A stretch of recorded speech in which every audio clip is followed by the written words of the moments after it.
Morning sa lahat. Tara, bilisan natin ang basa, guys. Magandang balita, Biblia. Today is 11 February 2024. Celebrate pa rin tayo ng ating Chinese New Year, guys. Hanggang ano pa yan? Hanggang Tuesday. Awit chapter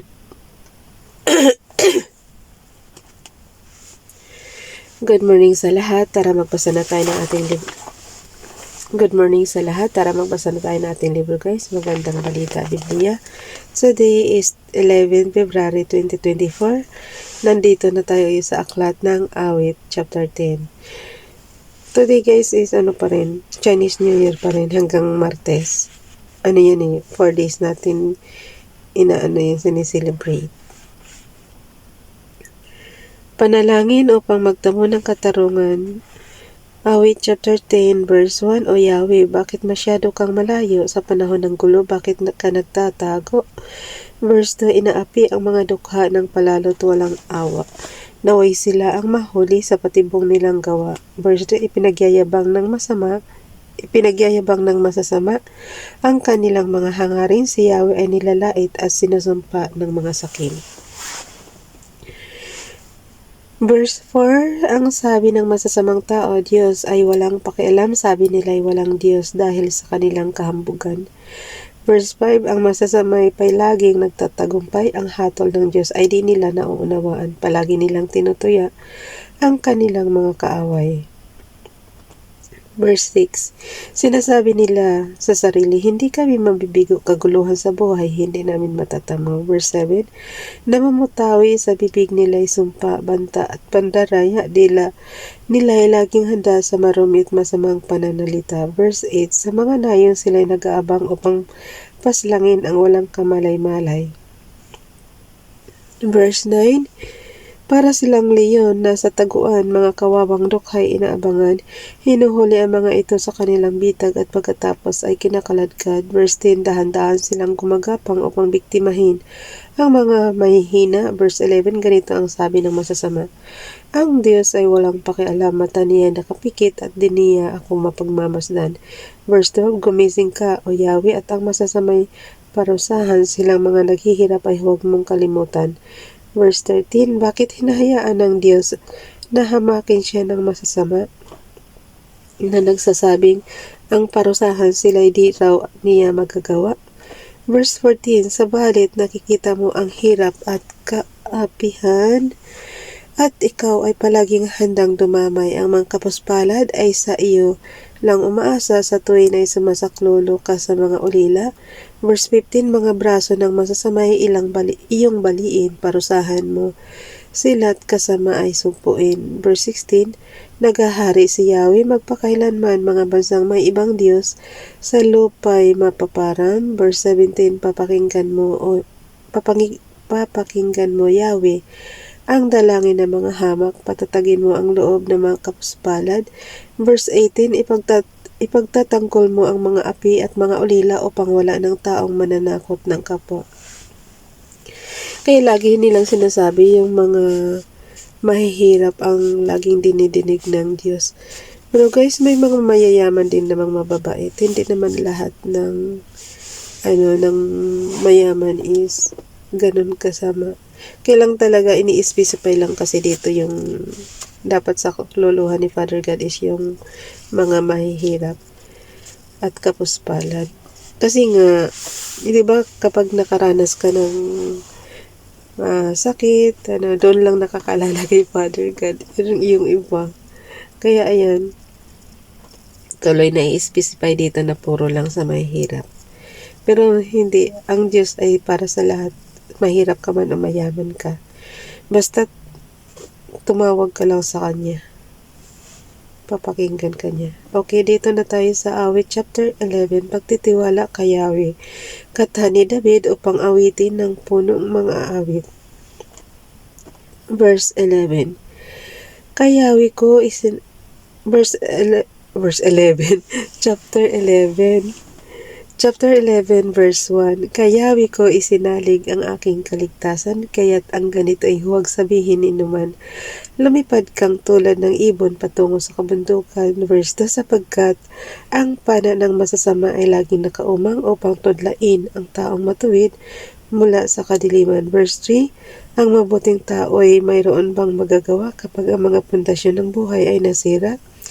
Verse 4, si Yahweh ay naroon sa kanyang banal na templo. Doon sa kalangitan nakaupo sa kanyang trono at buhat do ay pinagmamasdan ang lahat ng tao, walang maitatagong anuman sa gawa ng mga ito. Verse 5, ang mabuti at masama ay kanyang sinusuri, sa taong Suael siya ay lubos na namumuhi. Verse 6, pinauulanan niya ng apoy at asupri ang masasamang tao at sa mainit na hangin sila'y kanyang pinapasok. Verse 7, si Yahweh ay matuwid at sa gawang mabuti nalulugod, sa piling niya ay mabubuhay ang sa kanya ay sumusunod. Nandito na tayo sa awit chapter 12, panalangin upang tulungan ng Diyos. Katha ni David upang awitin ng punong mga awit sa saliw ng Sheminith. Guys, kaya ko binabasa yung mga title para lubos natin maunawaan. Yung heater ko tapos na. Alam niyo kaya ako inuubo, sinisipon dahil sa lamig. Kaya kailangan natin mag-heater. Kasi ano yun? Yung naririnig niyong heater yan.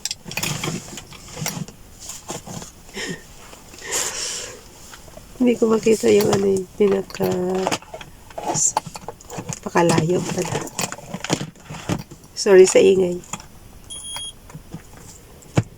Isang oras kasi yung sinisit ko. Okay, dito na tayo sa awit chapter 12 verse 1.